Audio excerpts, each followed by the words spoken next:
Okay, hi guys. So we'll be starting a new unit today known as Functions and Coordinate Geometry. So you typically learn this in like grade 9 when you're doing that GCSE, but it can sometimes be a little bit confusing. So it's just worth going over it just in case for anyone doesn't really understand it, which is fine. So what is a function? Let's first define that. Well, a function relates an input to an output, to put it simply. So what that means is for a value of x, if we put a value of x into, let's say, a random function, I'll explain exactly what that means, right? It'll generate a value of y. So let's say we have the function f of x equals x. I think most people will know it as y equals x. And on the Cartesian diagram, that's represented as this, right? Well, let's just say it touches the origin. And that's just to say if we have coordinate x, right, it'll match up to this line at coordinate y. So it's essentially allowing an input to lead to an output. Now, this particular example I've drawn, y equals x, is one of the categories of functions. So there are two types of functions.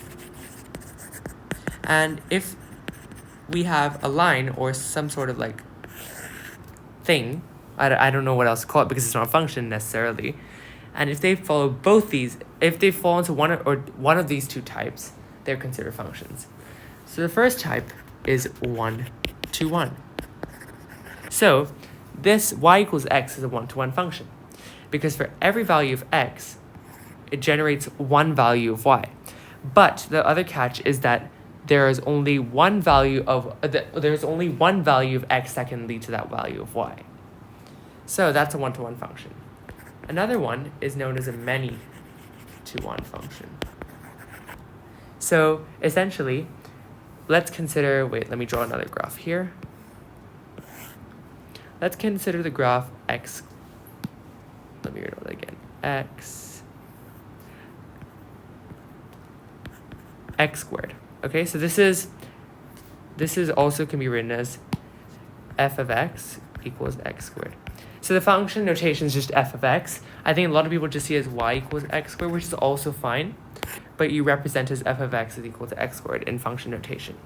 Now for f of x is equal to x squared, we can see that if we wanted to, say, take this point over here, which is x, it lines up with this y coordinate over here.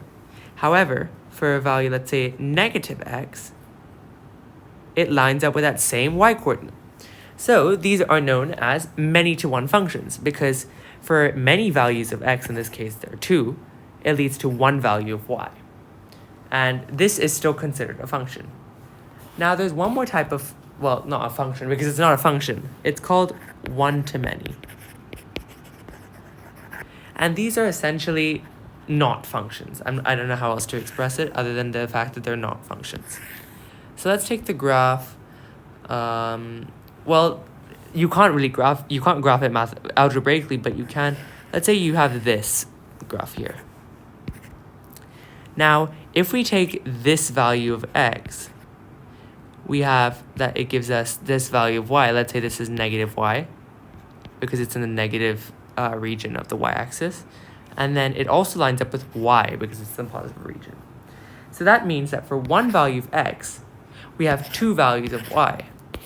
So if we think about this, one value of x cannot have two values of y.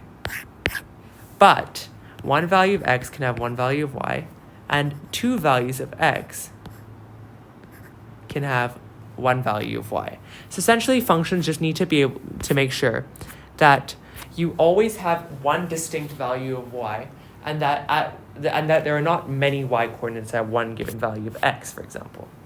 So those are the types of functions, and it's important to note that y equals x, or f of x is equal to x, and f of x equals x squared are both functions, whether they be one-to-one or many-to-one, but one-to-many is not a type of function.